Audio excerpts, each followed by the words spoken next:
It's the Hardcore Marketing Show. I'm Casey Cheshire, your host for this journey through space and time, marketing in multiple dimensions. And today's show, sponsored by Cheshire Impact, on a mission to help you maximize your marketing automation and CRM. Bam, CheshireImpact.com. And our guest today, our star today, is the legendary Michael Brenner. And why is he legendary, Casey? Let me tell you why. Best-selling author, book called The Content Formula, we'll talk about. Keynote speaker, so if you're too busy to go to an event, now you're listening to one right now. Recently at the Content Marketing Institute, great videos on that. Also the CEO of Marketing Insider Group, Content Marketing Strategy. We'll talk more about that. And last on the list, but certainly not last in importance, family man and self-proclaimed Uber dad, Michael Brenner. How are you, sir? I'm great, Casey. How you doing? Doing good. I hope I didn't miss anything in that introduction. You covered enough, man. Did I get awesome. it? Okay. Yeah. Nailed it. Exactly. Awesome. Well, we were chatting earlier, and I just wanted to remind everyone, we have a little structure. We have some themes. Each month, we talk about a different step in the roadmap, and we do a lot of work with people with marketing automation. And one of the things we want to avoid is people just blasting or spraying people with emails or content or doing the next best feature. They got to do it in the right order. They don't want to miss some steps. And so in January, we talked about knowing your buyer.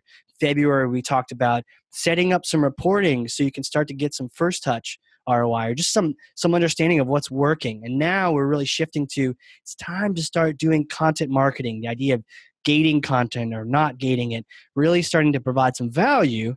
And so your name comes up on the list, you're top on there, and we just wanted to have you on here and helping people out with this because there's people out there right now, they're just blasting out emails to people, and we want to free them from the matrix. So on that note, do you want to start out, smash any myths, any bogus strategies out there around content marketing? I mean, there's so many, but and I love this question because it, somebody once asked me, like, what do you, how do you think about, what kind of content to create? And I always, tell people, I start with the things that make me really angry, like, the things I want to rant on. And so this question, Mythbusting, is a kind of a great way to kind of slide into some rants. So the first one I will cover is the difference between content and content marketing. And there's a bunch of folks that kind of really geek out about, this difference between content strategy and content marketing strategy. And, there's a difference? There's a long history and but I don't want to get too deep into this one. Right. I didn't want to wade into this one, but I want to cover content versus content marketing, but there is a long history of content strategists. These are people who, who've done great work over many years. They kind of emerged out of the migration to the web that happened in the late 90s and the early 2000s. And they came up with this term content strategy to essentially define how a brand thinks about the content they represent largely on their website. And so, some of these people came out of disciplines like library science and there's nomenclatures and data taxonomies and all this kind of stuff. And then content marketing came along and these folks are like, wait a second, no, we're the content strategists. Content marketing people can't be the content marketing, can't do content strategy. So anyway, there's a whole debate happening, in some very nerdy corners of the world on that question. It's like another level of nerd for the content community. It is it's like the seventh layer of nerddom. I think, it's like there's, you got to keep going down into the nerd universe, but there is a big difference. And this I think is important because a lot of times people say, well, hey, I'd really love to, create a viral video.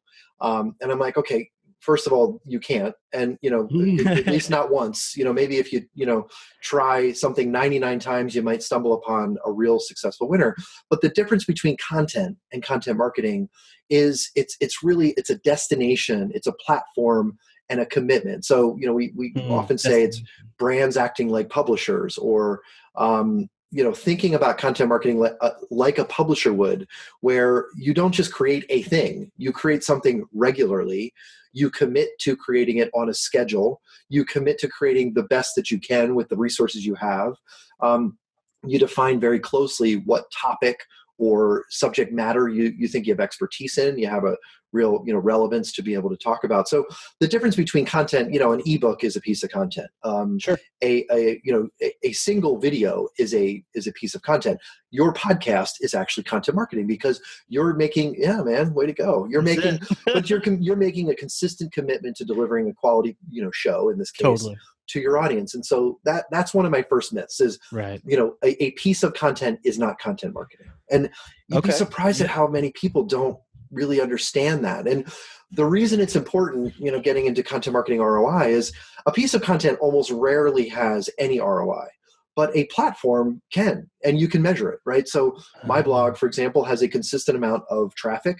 Sure. That traffic delivers, my goal is to always to try to generate subscribers, talk about marketing automation.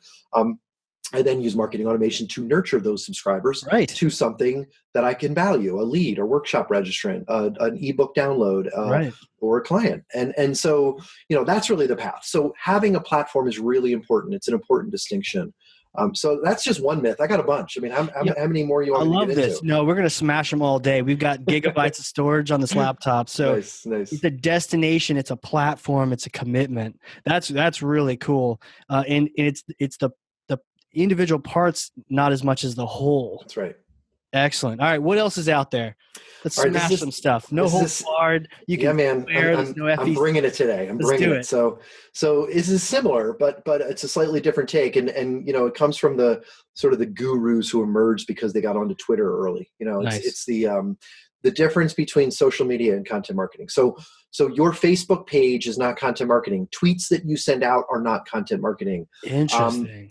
And the reason, and it's again back to, your podcast is content marketing. When you tweet out that you have a new show, that's a tweet. That's social media. Yeah, that's social. Right? So, and there is one distinction I will make.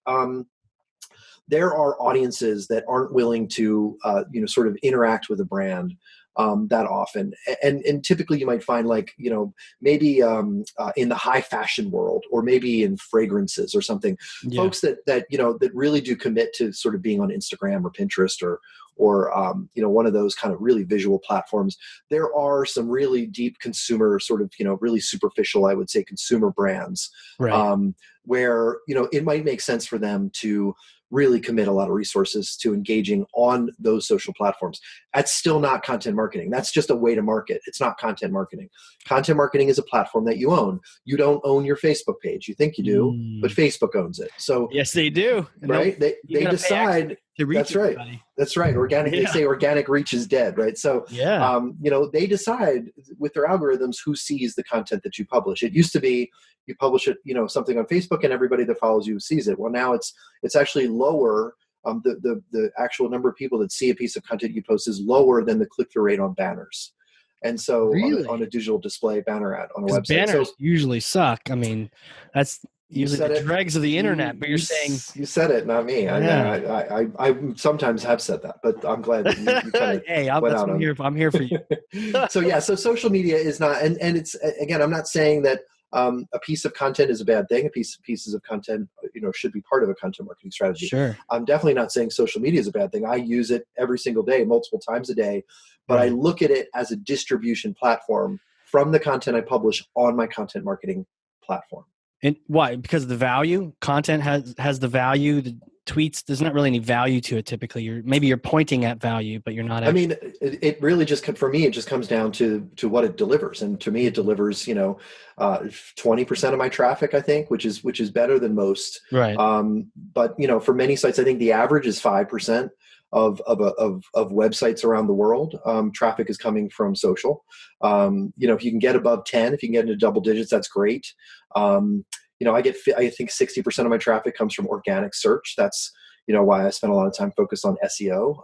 Right. I get about 15% of my traffic from email and 20% from the social. So, it is important, but only insofar as it delivers traffic for me. That traffic that I can then convert to a subscriber, who I then can convert to a lead or a sale, client or whatever. So those are really important things. The final one that I'll sort of rant on, if we have time, preach. is this term hasn't been used as much in the last year or two, but native advertising is not Native. content marketing. And it's pretty, it's like I was speaking at the Content Marketing Institute actually 2 years ago. And I said, native advertising is not content marketing. And I had this guy stand up and start arguing with me in front of 399 other people. It was like a 400 person, in the middle of your presentation, middle of my presentation.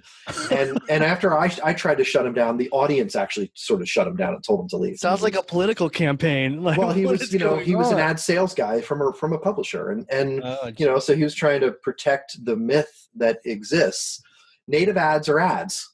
They're not content marketing. Right. When, if I pay for Forbes to run an article of mine, that's a paid placement, just like an ad would be. Right. Forbes sees that traffic. Forbes can monetize that traffic. Forbes can convert that traffic, and Forbes can and in fact, interesting example, I wrote no less than 100 articles for Forbes when I worked at SAP. Okay. When I left the company, because that was a paid native advertising platform for SAP, when I left SAP, they changed the name of the author from Michael Brenner to guest author. Which which is it's their right. They're right, but again, my point is when you pay for placement on a publisher platform, you don't own that traffic. You can't convert that traffic. You can't monetize that traffic. So content is not content marketing. People listening, so native advertising. So maybe just define what this is for people. Yeah. Native advertising is when you pay to, in most cases, when we talk about native advertising, we're talking about paying to place an article as opposed to an ad, a traditional ad in the form of a banner or a pop-up. So if you go to Forbes right now, and I think they're still doing it, you're probably going to see some weird pop-up that hits you as soon as you land on their site. And I'm not picking on Forbes. Many publishers are, struggling for revenue. And so they do these things. That's an ad. That's a banner. When you land on an article, a lot of times they do an autoplay video ad, which is also an ad. That's a paid placement. It's also very disruptive and pretty annoying. But you might be reading an article that was paid to be placed there. Right. By an advertiser. That is a native ad. So it's when you take, some people use the term inline, and by inline they mean in the stream of what typically a publisher publishes.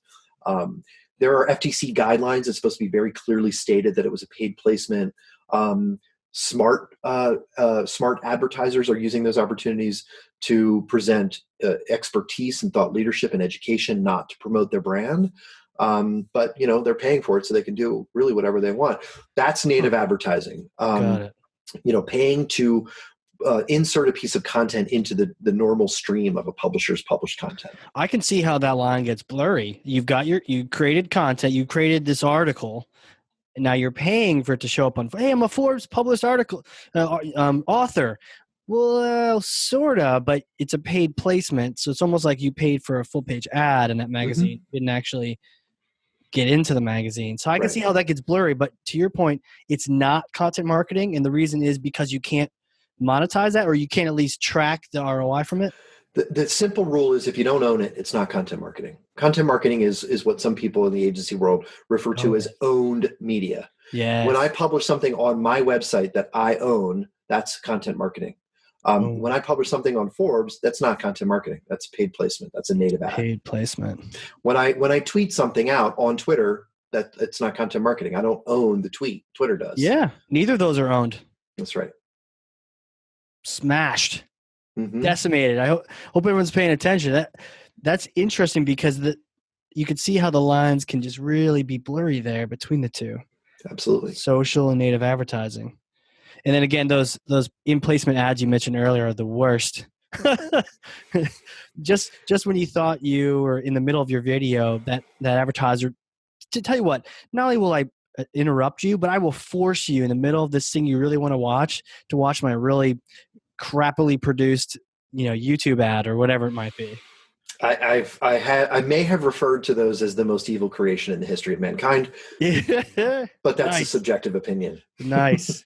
You hear that, evildoers out there? That's right. Stop. Don't do it. No. Don't do it. Bad. Now, I've got a question for you. This might end up being a myth. A lot of people, when they're creating content, we will talk about the buyer's journey. You want to map things out from start to finish. I've heard a lot of people get confused at where the buyer's journey actually starts. I think you actually talked about this a couple times, and even in some blog posts about where the buyer's journey actually starts. Yes. And so I'll give 2 points of view. Sure. Most product marketers, folks that are really responsible for marketing a product inside an organization, Yep. the myth that I like to bust with them is the buyer journey doesn't start with a search for your product. And I'm That's sorry huge. to break it to you. Yeah. And if it's Like a brand branded marketer, search, like I'm looking specifically for your product. That's not where that's not the beginning. That's really yeah. the end. That's the end of the Yeah. buyer's journey. And Yeah. Home there's even stretch. been research, like Salesforce, I think did a study and found that that's the last 10% of a buyer's journey. Wow. And so, if you do the math, and I've used this many times. So if you do that math, reverse it. For every one person searching for your product, there are 10 people that are just starting out in their journey.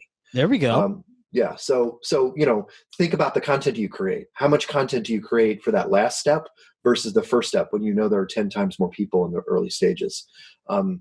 It's an upside down pyramid for most brands. They create, 90% of their content happens in that last, for that last 10% of the journey, when instead they should be spending 90% of their effort on the early stages Right. to map to the buyer's journey.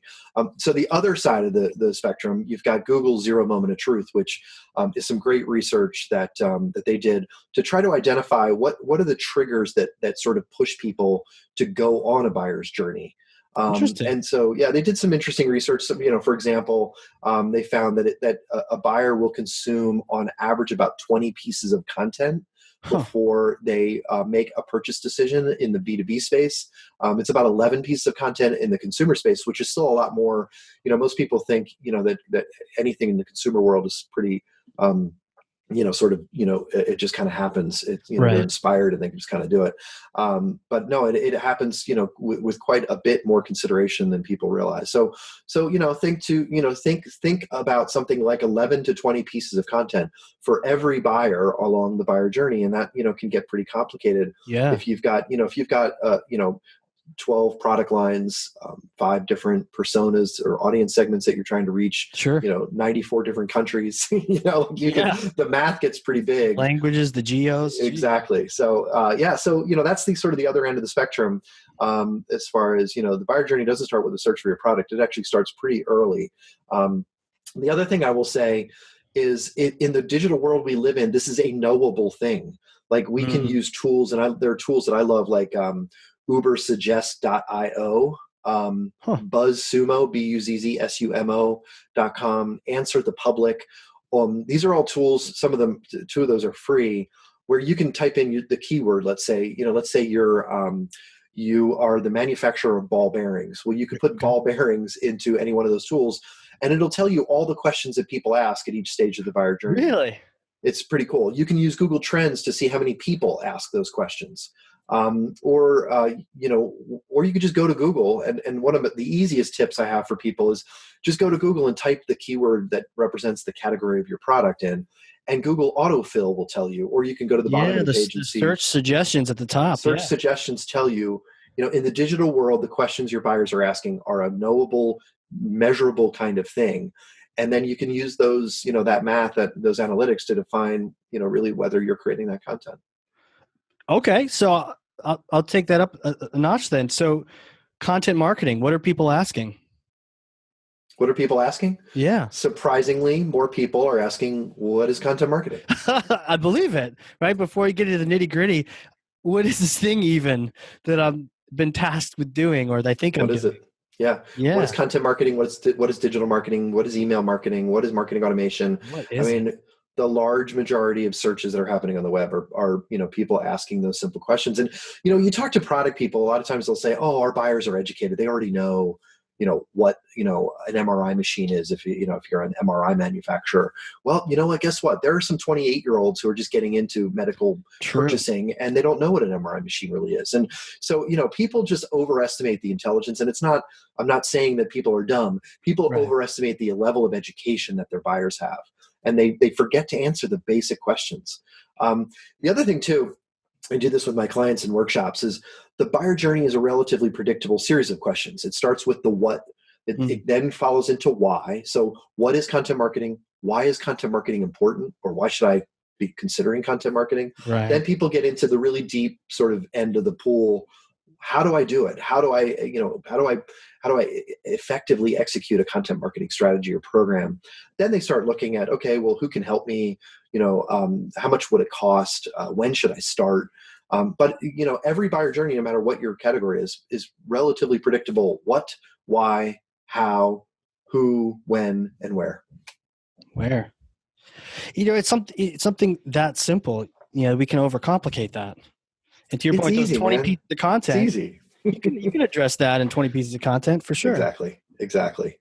I think sometimes people go off to your point, the deep end with content. I was once working with a group who was sharing with me that they had an attorney in New York City write this really fancy piece of content. And apparently he was $1,000 an hour, which makes me think I'm in the wrong job for sure for content writing. But apparently it was like a 27 page paper. So I'm just wondering what his word per minute is, because this sounds great. But when we came down to, okay, great, you have this content. I asked them, what question did this answer for your buyer, or what hopefully questions if it's that long and you spent that much money? And they had no idea. That's not how they created it. More of a brag piece for themselves, or that kind of thing. So I love that, mapping the journey. And these questions are predictable. It doesn't matter the industry or the product or the field, medical, manufacturing, financial services, all that. And would that be the answer to what is it for you? If I were to say, what is content marketing? Yeah, I mean, my definition, you can find, sort of long, detailed definitions, but it's it's consistently creating content on a platform that you own that basically answers the questions that your buyers are asking. I mean, to me, that's content marketing. And those platforms, and this is maybe another myth, not to move backwards, but no, let's do it. Those platforms have real value that you can measure. And in some cases, I even say it's a financial asset that you can measure and report on to your CFO. And this is CFO kind of a conversation, right? So, hey, guess what? If I deliver traffic on a platform that we own, that's an annuity. It's an annuity that not just delivers revenue or delivers value that I can measure, but it actually accelerates. It compounds over time, just like an investment account. And the reason that happens, and it happens even if you stop investing. So if you think about it, right? If you create an investment account where you regularly invest in the stock market, the reason that the value of that accelerates or compounds is because the first, if you're in the US, if the first dollar you spend or invest, it continuously delivers returns over time. So that, by the time you're at 12 weeks, even if you stop investing, that first dollar continues to see, sort of value on top of the value on top of the value. That's how it works. Yeah. It's true for content marketing as well. If I answer what is content marketing 2 years ago, today I'm still generating traffic from that, even if I stop investing in that answer. So that's why content marketing platforms have real value that grow over time. And this is a conversation that marketers should have with CEOs. That's an awesome comparison. And if people don't know, you need a different podcast if you're not aware of the importance of compounding. But obviously, you put the money in the investment account, the bank, whatever, and as long as it's not 0.0001% interest lately, but when there's interest, you leave it in there, and the dividends or the money that you make, you just let it ride. You just keep it in there, and the charts you see of people, hey, Tom put in $100 a month and he didn't even think about it, left it alone, and now, years later, at the end of his life, he's got over $1 million. He never put $1 million in there because of the compound. That's an interesting argument to make. Then is that content, it doesn't go away, especially if you're writing pieces that answer these evergreen, these questions that aren't changing. It's still the what, where, when, why, how, that kind of question. It's always going to be that question. People are going to that question. So unless the industry's changed or different or gone, you're still going to have, and I'm sure you still get the hits on those blog posts you've written, years ago. So, sort of interesting, I'll make a long story short, but I actually wrote an article on Forbes for SAP after a conversation with my boss. We had an argument about. Now, did you write it, or was it a guest author now? So I wrote it, but let me tell you. So here's what happened. So I had an argument with my boss. And I call this the unique point of view trap. And it kind of goes to what we're talking about. I was arguing that all we need to do is answer our customers' questions in the best possible way that we can. And that what makes us unique is that we will uniquely answer all of their questions. We will provide unique level of value by answering and sharing our expertise to the biggest challenges and questions that our customers have. He was trying to argue that we needed to have a unique point of view, that we shouldn't just answer the question. We had to make sure that our answer was absolutely unique in the market, which I told him was irrelevant, that nobody cares. Nobody looks at a good answer to a great question and says, yeah, but this is a great answer, but it's not really unique from somebody else that can answer it. Nobody cares. Right. And so we had this argument. I went online and I sort of banged out this ranty kind of what is thought leadership and why you should use it. And sure enough, Forbes, after I left SAP, turned that off. I actually republished that article on my own website. Mm-hmm. Right now, I think I actually rank number one for the question, what is thought leadership? Really? Which is kind of cool, because I was, sort of a rant after a conversation, disagreement with my boss. I put it into a native ad platform that then basically, that native ad platform essentially decided to kind of shut me off or take credit away from me. Yeah. I republished it on my site. Now I rank number one. So it's kind of like a nice little, take that. But it's it actually proves my point that a good answer to an important question, if you answer it as best you can really serve to deliver, unique value to your audience and measurable value back, to your brand. So much more than a bad answer. I think more so than unique. I downloaded a white paper the other day. It was on marketing automation and AI, and it was the worst white paper ever. It was beautiful, but it answered nothing. It was fluff. I was so mad, and I just deleted it. I didn't want to talk to the sales rep.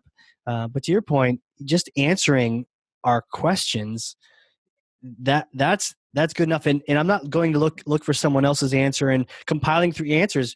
I don't know if I want to say buyers are lazy, but if I find a good answer, it's almost, if it was simple and I could understand it, that was more important than whether it's unique, because I probably won't go anywhere else. If you answered my question, am I going to go fact check and compare it? I mean, some people might, but not me. I'm like, oh, great, I got it answered. I'm good. Now I'm going to get the next piece of question answered.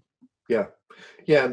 And I have a good friend who's really awesome at the whole SEO sort of strategy. Sure. And his answer to, what is quality is just being the best answer on the internet. And, nice. and it's kind of an answer that he gives to how do you rank for a search keyword. And his answer is pretty simple. You just have to be the best piece of content that answers that question. And that's the best way to show up first. And, there's no black magic to it anymore. It's pretty much straight up answering a question in the best way that you can. And if you're the best answer, you're going to rank number one and you're going to generate a ton of traffic. Right. It's, to your point, it's not the black magic. It's not the ninja SEO. Let me put some white text on a white background and try to trick Google. It's just write the answer, write a great answer, answer the question. That's awesome. You know what's interesting? The talk about compounding and comparing it to investing, it really starts to take me in the direction that I love to go, which is ROI. How do you justify something that some people might perceive? I mean, marketing can be perceived as fuzzy anyways, but then take it up a notch with the idea of writing. We're going to write things. We're going to create content, and that's going to have an ROI we can measure. I think a lot of people, especially at the high levels, you're just calling BS, or they're like, okay, show me, So you wrote the book on it. What's your take? How do we approach this? How do we get the ROI of content marketing? Yeah, so there's a couple of different ways that I like to approach the conversation. And the reason I wrote the book was I got the question so many times, and often it came from like a really skeptical CMO who kind of like, cross their arms and sit back and like, what's the ROI of this thing, content marketing, right? And my favorite response to that to this day continues to be, well, what's the ROI marketing for you today? And 90% of the time, the CMO doesn't know. And it doesn't even have a clue. It's like, I got people that, usually they kind of, it's interesting. It's fun actually for me to kind of watch that conversation unfold. The bottom line is, hey, I know that marketers all struggle. We all struggle with marketing ROI. And so the first thing I want to tell you and make you feel better, and I'm talking to the CMO now, is hey, content marketing delivers measurable ROI, maybe unlike and maybe better than any other approach that you might take to marketing. And marketing automation is absolutely embedded in that. It's a core component of it. In fact, studies show that email marketing has the highest return on investment of any marketing approach. Sure. I think it's 43x is the number from one of the email vendors. And the reason that you're able to generate email subscribers or build your email database is when your content is good. So there, Right. Email marketing, content marketing, marketing automation, completely joined at the hip on this. So that's the first thing. One is, do you know the ROI of your marketing overall? Because even if you do, and this is my next, sort of commitment, is I will show you that we can double, triple, or quadruple it within 18 months. That's sort of my promise in doing content marketing. And so now, okay, well, great. How are you going to do it? That's a great claim. If you can back it up. I've got charts that show it. I don't have a client that wasn't able to show it, that stuck with it for 18 months. But so that's my claim, and I've got proof, and all that good. I've got data to back it up. But so then the question is, well, how? Right. And it kind of comes back to what your objective is. So whether your objective is what I usually break it into: reach, engagement, conversion, or retention. Any marketer could, pretty much line up anything that they would ever do into one of those four objectives. Nice. With reach, or some people might call that awareness. You're trying to reach new people and introduce yourself. Right. With engagement, you might already have a core base of users, like customers, or an audience of folks that already know who you are, but you're trying to deepen your relationship with them. Right. That's engagement. With conversion, that's kind of classic B2B marketing. I want to generate leads for sales, leads that sales can convert to revenue. And then retention is kind of the forgotten stepchild of marketing objectives. Mm-hmm. It's, invest a small amount and get the highest ROI by just, sort of nurturing your existing customers. Base. Yeah. But content marketing can hit and show measurable ROI on any one of those four objectives. So I'll give you one quick example across each one of those. So in reach or awareness, you could go spend money, stick your logo on the side of a billboard or a building. Yep. Good luck measuring the ROI of that. Yeah. Right? So true.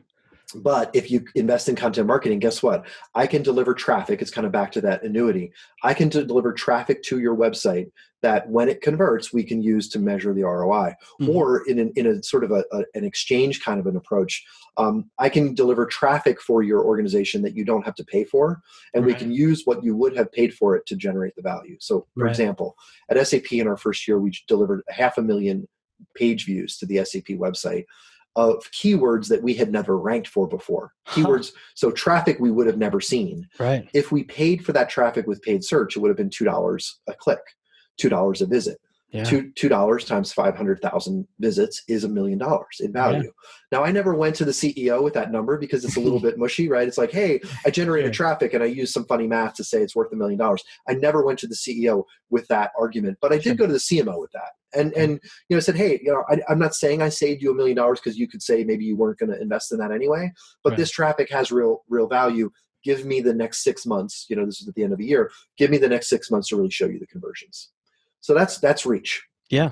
Engagement. People love to measure social shares or time on site or bounce rate or repeat visitors. Sure. None of those have any value except subscribers do. Subscribers are the best measure of engagement of your content. And I spent a lot of time in the book on subscribers because this gets, into email and marketing automation. Subscribers are great for two reasons. Number one, someone is voting on the value of your content. They're inviting you into their already overcrowded inbox. Right. That's a real sort of vote of confidence in the value of your content. On the one hand, right, it's a great quality measure of your content. On the other hand, you can quantifiably measure the value of the subscriber very simply by dividing the revenue you achieve from email marketing divided by the number of people in your email database. So if at SAP, it was $25. For every email subscriber I delivered to SAP, I knew that they were going to convert to $25 in revenue on average in their lifetime. So that's another measure of value. Conversions is simple math. It's, I get back leads. To that earlier, especially if you can get those people for free, to your point, or for $1 or $2, they're worth 25. Mm-hmm. And we're also I love that we're inviting them, though they're inviting us to be a part of their already busy inbox. That's really important. I think sometimes people abuse that. Mm-hmm. They take that for granted, that they're inviting us. It's like they're inviting us into their home, their office, their attention span. And so I will get to this later, but we don't want to beat that up and just spam the hell out of it because we got you. You know, we want to really respect that and help them with those questions. That's right. That's awesome. Yeah. All right. Conversion, sir.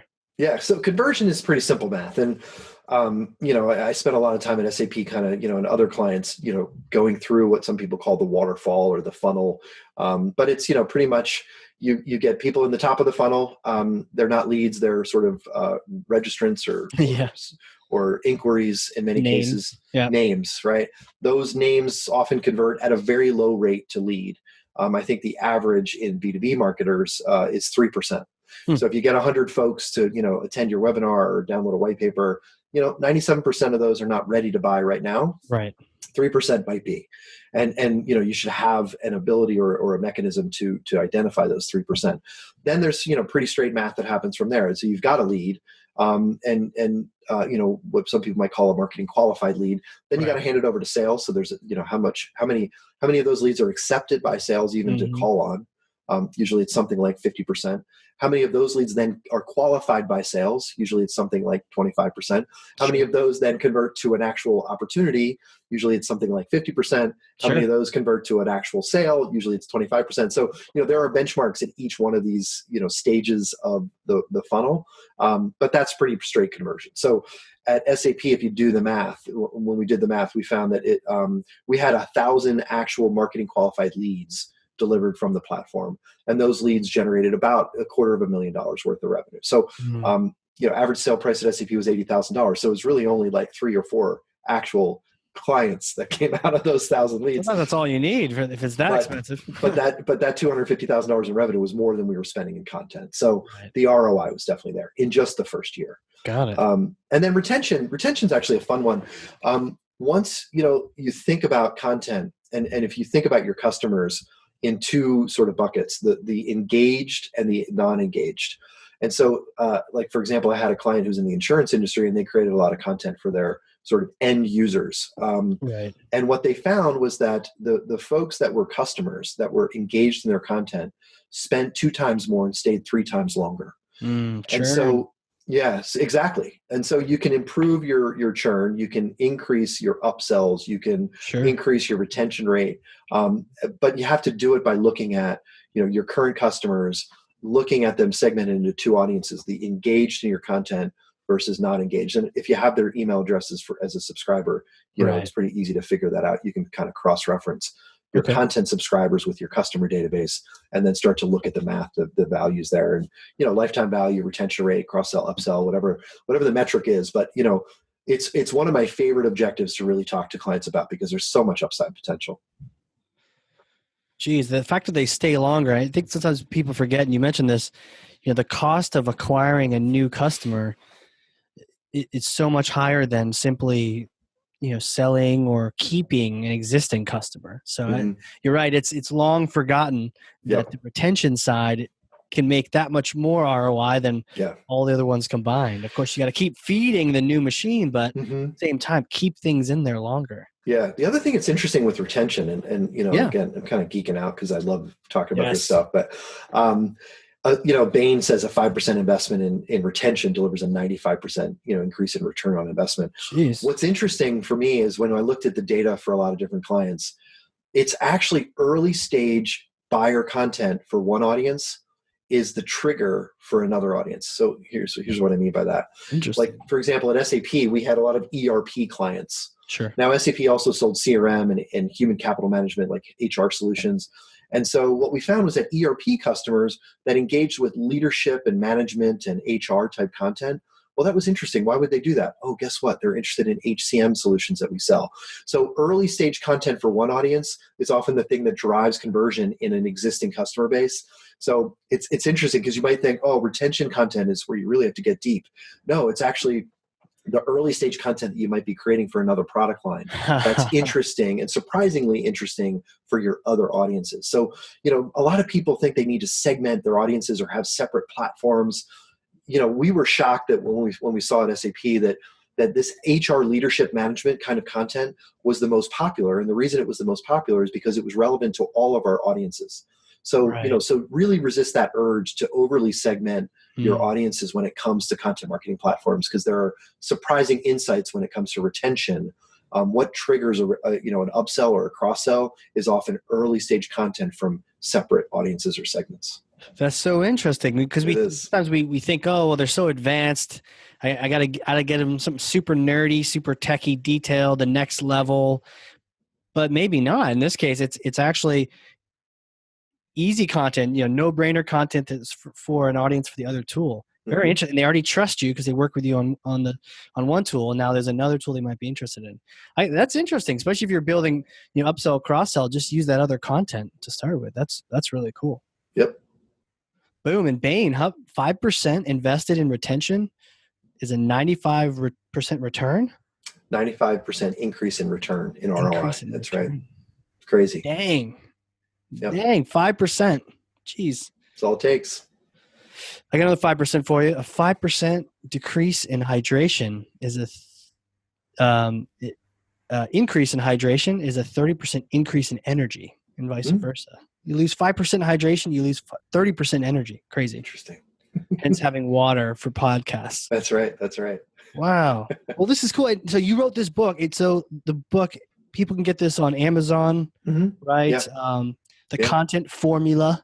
Yeah, I think I have a copy right check here. this out. Yeah, we can show everyone. It's got a piggy bank on it. Yeah, absolutely. Yeah, it was fun. I mean, it was fun. And if you come to my website, marketinginsidergroup.com, you can download a PDF version of it for 50% off. I kind of give that away and trust that people won't post it on their website, the PDF. Just blast the PDF on Napster. But no, I really want to share those insights. And it's a really, it's a plane ride read. It's like 3 hours. It's really 85 pages of content. We've got, sort of pictures and calculations in there. So where's that at? You said for the on marketinginsidergroup.com. Okay. If you come to any of my articles, you'll see on the right-hand side is a little offer for 50% off a PDF version of the book that you can get today. So, so invite anyone to download that. But it's super practical. Awesome. It's not, it's not high level, right.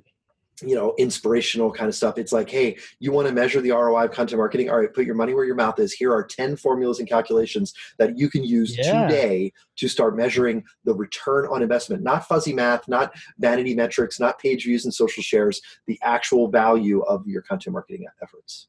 That's great. All you usually need is just a formula, right? I mean, you can get by in physics class in high school as long as they gave you the formula, or chemistry. Here's how to go from, this to that, moles to this. Hey, here's your number. Here's the formula. All the guesswork is taken out of it because now you have this formula. And of course, it came from a source other than just their head, so they need to justify it to someone. They've got some examples to it. That's really cool. Yeah.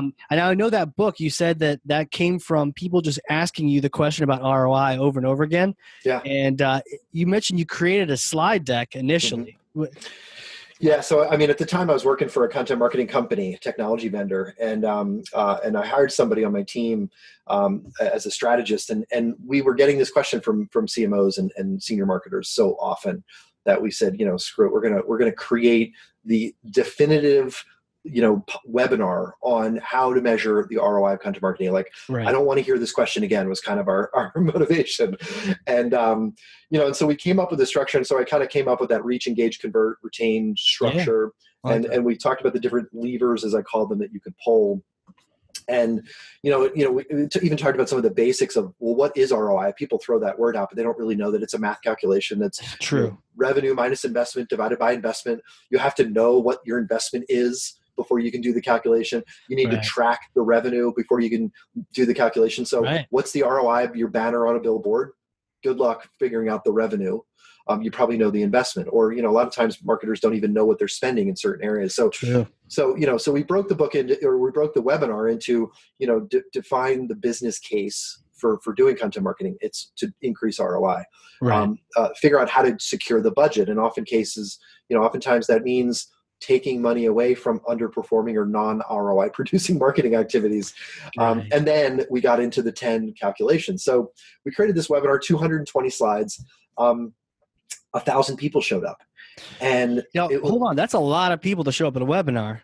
One time I got 100 and I was like, this is amazing. But so I think it was, I know we were shocked. Like, and we even said, I think we said when we started the webinar, like 995 people out of 1,100 registrants sort of showed up. Wow. Which was like a 90% attendance rate. Which doesn't happen either. Never happens. And so we're like, so we started it like, hey guys, this is about math. So we're going to spend the next hour on math, just so you know. Is that okay? And sure enough, they stuck around. And, we went through, we did the webinar, people were great, and we had a lot of questions and a lot of feedback in the survey form. And 12 or 15 people, I think, in the survey comments said, you should turn this into a book. Oh, cool. And so, so we, it was like, I think it was in the summer, and I think I had like a slow week, and I banged out 40 pages and handed it over to my co-author, and she, sort of added some meat to the bones, and then we went back and forth and just handed it over to somebody who knew how to kind of self-publish on Amazon, and launched it in November of 2015. And it, shot up to the best-selling in marketing charts within the first 4 days. Wow. We had all 5-star reviews until some jerk a couple weeks ago. There's always someone. Well, it's not his fault. He had an issue with his Kindle, and he posted a 1-star review. And I replied, I said, hey, dude, that's a technical problem. It's not, you don't ding the book for, anyway. I told him, send me your name or contact details separately, and I'll reimburse you. Just change it back to 5 stars. And sure enough, he didn't. So I got one 1-star review from this guy. It's okay. That jerk. We should go track him down. That's right. That's right. But anyway, so it's resonated. I've done my speaking. For about a year and a half was all about content marketing ROI, and still get asked to speak about it a lot today. And so it's been a fun process. I would say it's not the book I thought I would ever write. It's sort of a book that escaped. Mathy book. Yeah, it was a book, as an English lit major, and math is my weakest subject in college. I wouldn't have expected to do something like that. Well, the good news is, you would want a math book written by someone whose major wasn't math. That's true. That's true. That's a good point. Hopefully you simplify it for people so that people aren't going to take for granted. Oh, you know what sine and cosine is, right? That's how you get your ROI from.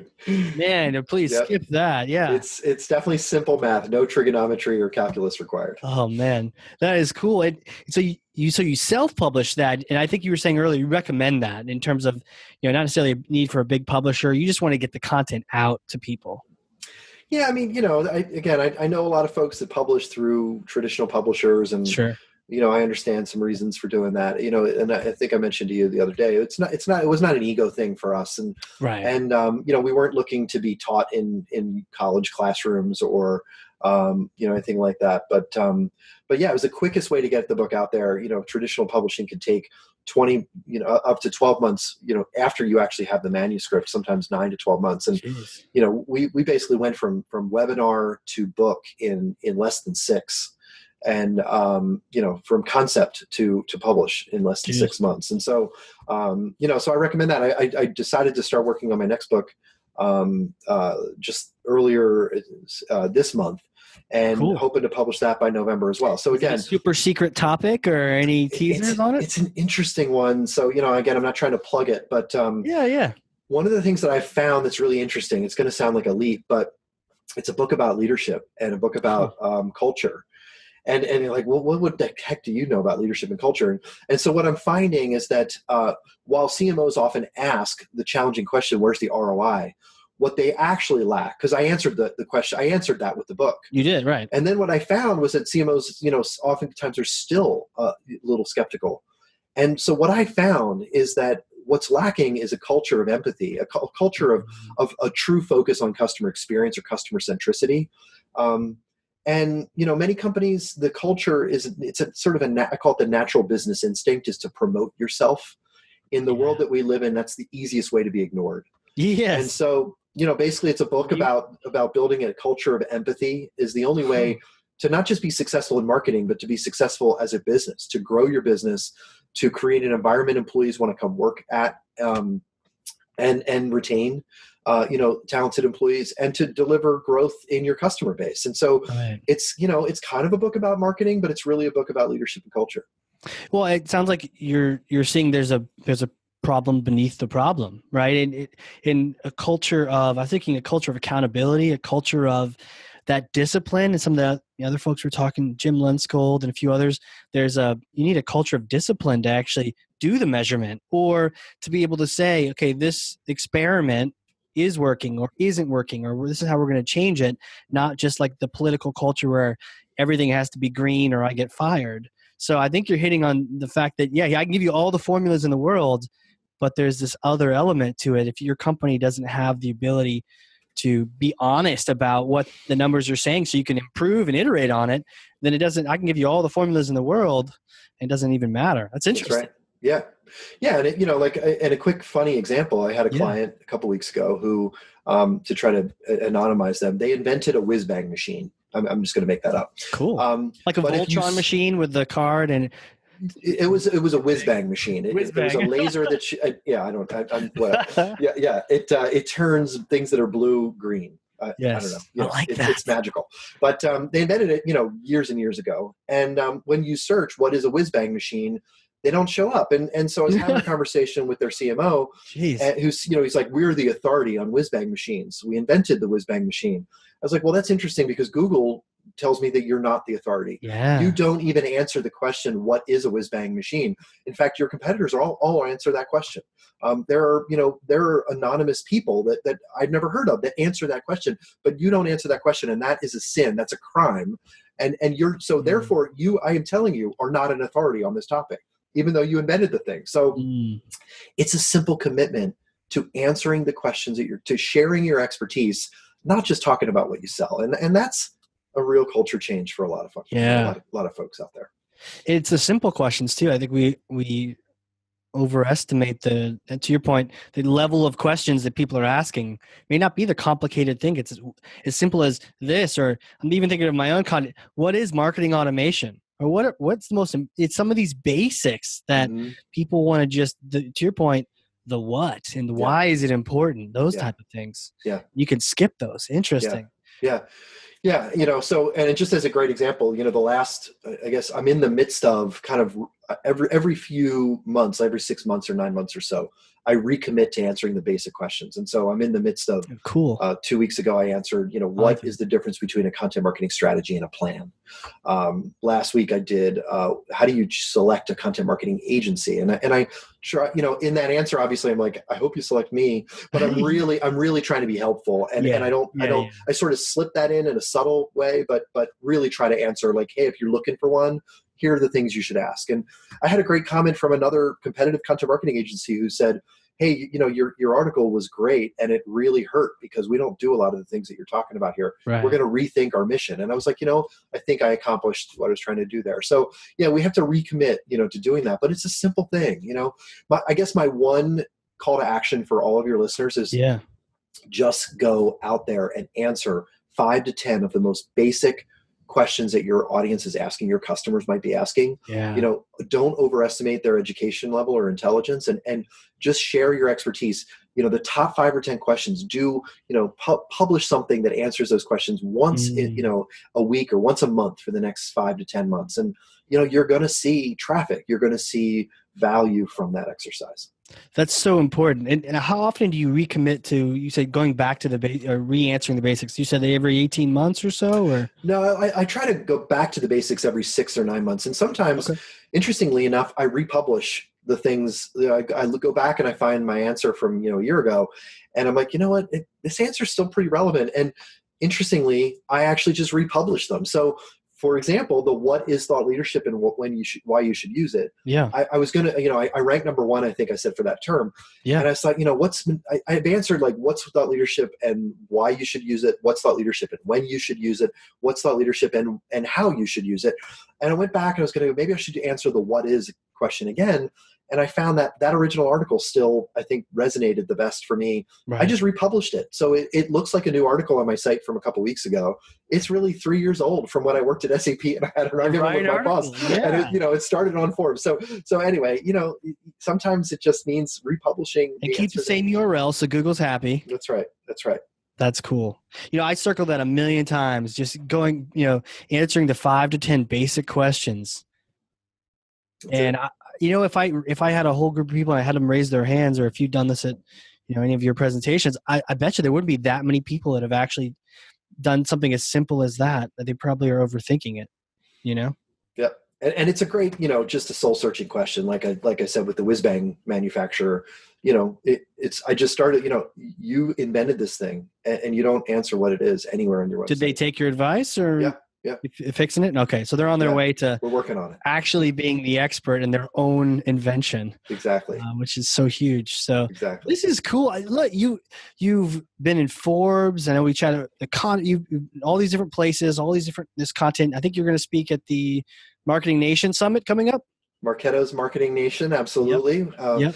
Me and my good friend Lindsay Vaughn, she's not really a good friend, but they just announced her as the keynote.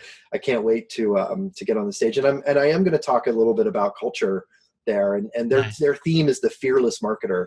Yes, and and so it really gets to this, I think, concept or idea of taking the leap and being courageous and pushing back on the natural instinct of your organization to overly sell, over promote and interrupt your audience, and just, actually care, give a crap about them. Yes. Yes.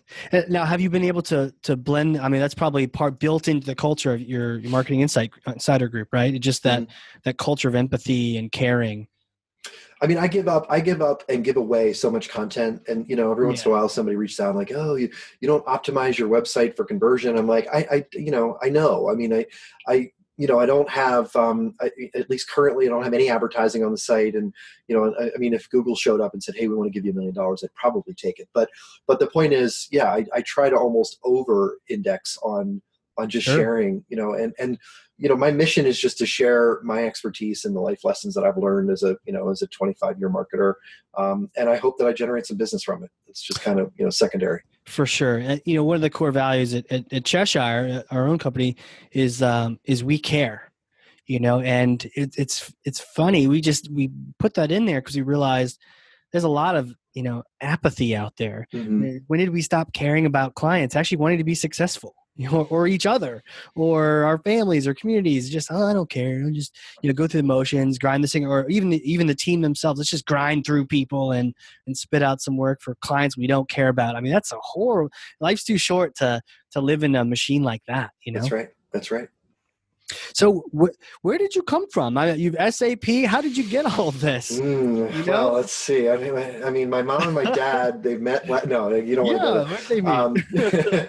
So I started my career actually in sales. I graduated and landed a job. No idea what I wanted to do with my life except to get into business and make some money to pay off student loans. And I got a job with the Nielsen company. It was kind of an account rep. It was basically a sales job, and I was like, I don't know what I'm doing here. And I'm just going to work hard and hopefully succeed. And so I worked really hard at trying to be good at sales. And I was terrible. I mean, it was 6 months in, I hadn't sold a thing.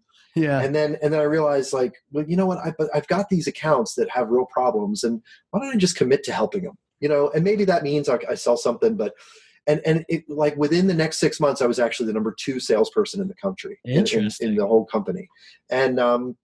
And I have lifelong friends from those initial set of customers. And no kidding. And it was just because I just sat back and just, hey, I'm going to show up at their office, not with a bag of, of items to sell, but with a desire to help them. And so it kind of guided the rest of my career. I actually followed my frustration, talk about rants. Yeah. I was sort of frustrated with the support I was getting from marketing. And, so after 5 years in sales, I kind of switched over to marketing and did product marketing and corporate marketing for Nielsen. And I just loved it. And, to me, it was like, hey, I can help people. I can help my customers at the company at scale, as opposed to one-on-one in a sales relationship.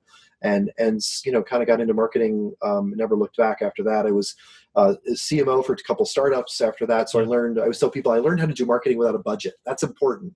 That's an important skill to learn. Then went to SAP, was their first head of digital, first head of content marketing, went and built a strategy practice for a content marketing technology company, and then went off on my own 2 years ago and haven't looked back.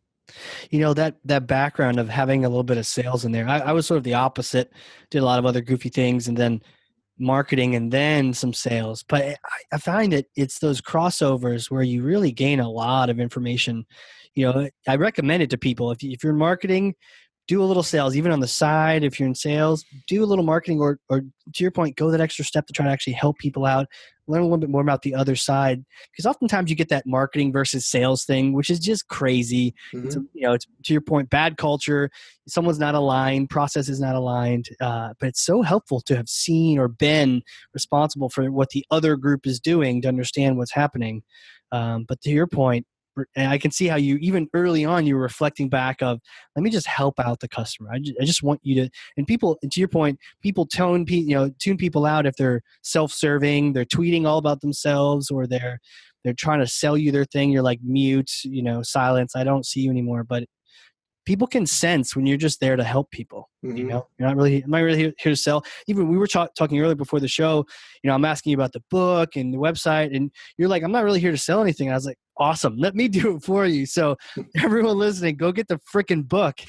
This is, please go to the website too, and you can get it half off, like he was describing. We'll put the URLs in there too. Cool. So, one other thing I just wanted to chat about with you, we were chatting early on, and we don't need to talk about you being from Philly and the Super Bowl and all that. Eagles. I'm still in counseling for that. But you've got a couple trophies. It was our turn. Come on. But I went to this one, so I was there, freezing my butt off in Minneapolis. That's okay. I'll be the next one, so maybe we'll see you there. But we were chatting earlier, and we're kind of prepping and logistics and that kind of thing, and then we started chatting about passions. And you're a really busy guy, and so when you're not doing marketing, it was your family. And when we started chatting family, I don't know if you could tell, but we were doing a Zoom, and your eyes just lit up, and it wasn't just an average call, and I could tell there was something special. So, I mean, you're not just the Uber driver for them, though. It sounds like it's a really important part of who you are. Yeah, I mean, it breaks my heart every time I travel. It's funny. I've got a you travel a lot, right? I do. I think I did 40 segments, so 80 flights last year. Dang. 40 trips. So it's a lot, and it breaks my heart every time. And I've got a potential speaking engagement in Finland, and the cheapest way to get there is to fly through Iceland, to go to Reykjavik, which I've always wanted to go to. And I'm like, yes. Oh, that could, I could spend a week, maybe, 2 days in Iceland, 2 days in Finland. I'm like, nah, I'm just going to get a direct flight to Finland and a direct flight home. But yeah, no, I got 4 kids, and every one of them is a blessing. They're so different and so awesome. And, it's what life is all about, man. It's just, kids are just such a gift, and I'm thankful every day. Totally. And so I've got 2, but they're like just pre-sports age. And you were saying yours are you're in that mode where you're just doing a million things all at once. And so my son, so I've got 4, and 2 girls and 2 boys. And my son's 10. And just to give you an example, on Sundays, he has 2 basketball games. He usually has 2 soccer games because they're on a league that plays like at 4, at 5. And then he's got a baseball season's just about to start, but over the winter he was doing workouts. So we were doing 2 basketball games in the morning, a workout at noon, and then 2 soccer games in the afternoon. That's just him on Sunday. Man, one of the 4. So one of 4. It's fun. It's fun. And man, parents are crazy when it comes to sports. Like, I'm just, grateful that kid's out there and doing stuff he loves, and have fun. Some parents are like watching the Super Bowl or the Olympics with every sporting event. I'm like, my 6-year-old plays basketball where they don't even dribble barely. And it's like, right. Dad, you need to calm yourself. This is not double dribble. They're not even keeping score, man. Like, just chill. Right. It's let the kids have fun. So, some parents are crazy, but the kids are having a good time. That's cool. Have you done any coaching for them? It's probably you don't have the chance to do that, or no. So interestingly, my wife, she's got a high-powered job as well. She's in HR actually at SAP and does employer branding. And did you meet there? Or? No. Everybody always asks that. We actually went there 10 years and 6 years into our marriage, and she's still there. And I left. About 5-6 years ago. But she stayed, and it's a great company, and sure. I really owe a lot to the company. But believe it or not, she's the coach in our relationship, and I'm the cheerleader. So Nice. So, and a lot of my friends, a lot of the dads that are, my kids' friends are coaches. But no, I'm there to be supportive and positive, and she's the one that kind of nails them on, skills and practice and focus and all that kind of stuff. But she's an amazing lady, and she has a lot of fun doing the coaching thing. That's cool. I recently tried doing some soccer coaching for my daughter, but like super early league. And you're right. Some people are like all about it. Some people not so much. And I was, you know what? I'm all in. I'll be the assistant coach, not the main coach. Yeah. So if I can't make it, okay, but I'll be assistant coach.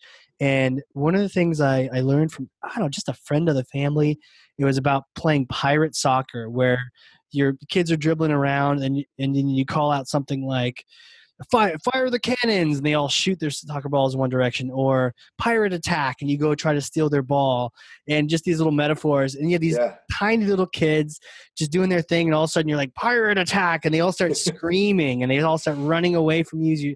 And it was a blast, and it's cool. Great to get out of the office, not have the phone on you, and just do that. It kind of recharges the batteries. Yeah, absolutely.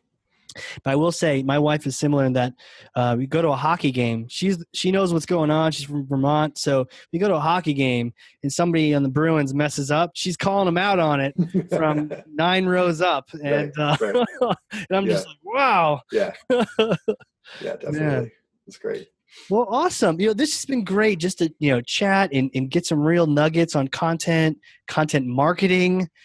Really keeping it simple, back to the basics. What are some of the links, some of the ways, I know we mentioned a few already, where people can get in touch with you, also, the Marketing Insider Group, where they can get that book? What are some of the best ways to do that?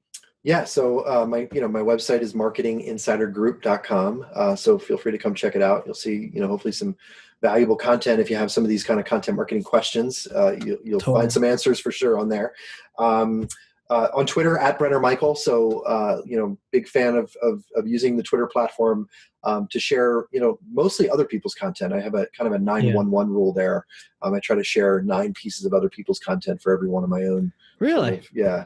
And then, LinkedIn. I mean, feel free to connect with me on LinkedIn. I'm finding my LinkedIn in-mail is becoming a new inbox for me. Really? Just engaging with folks. So yeah, happy to connect with anybody on those platforms. And if anyone has any questions directly for me, feel free to reach out. Cool. And if you're doing LinkedIn, don't be rude. Say where you heard about them and what your question is, and not just one of those anonymous, linked requests. Hey, right. Link. No. Hey, I heard you on the podcast. Yeah. I had a question about this. My company desperately needs some help. Whatever the case may be. Put a little note in there so he knows where you're coming from. But this is great. This is really cool. Any parting shots for folks as they go back to their day?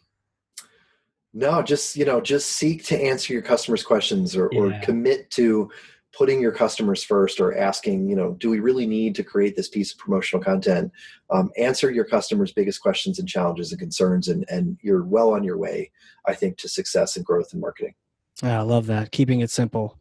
This is great. Well, thank you again, and thank to everyone listening. That's it. And, for the folks listening, if you learned anything today, share this with someone. That 9-1 rule here, get that content out there to someone else who can learn from this, or someone who's going the wrong direction in content marketing. Get them the link to this. We also have YouTube too. If you are a more visual person, we're both, great looking fellas here on YouTube. So, if you prefer, go there. But otherwise, share this with people, and we'll see y'all next time.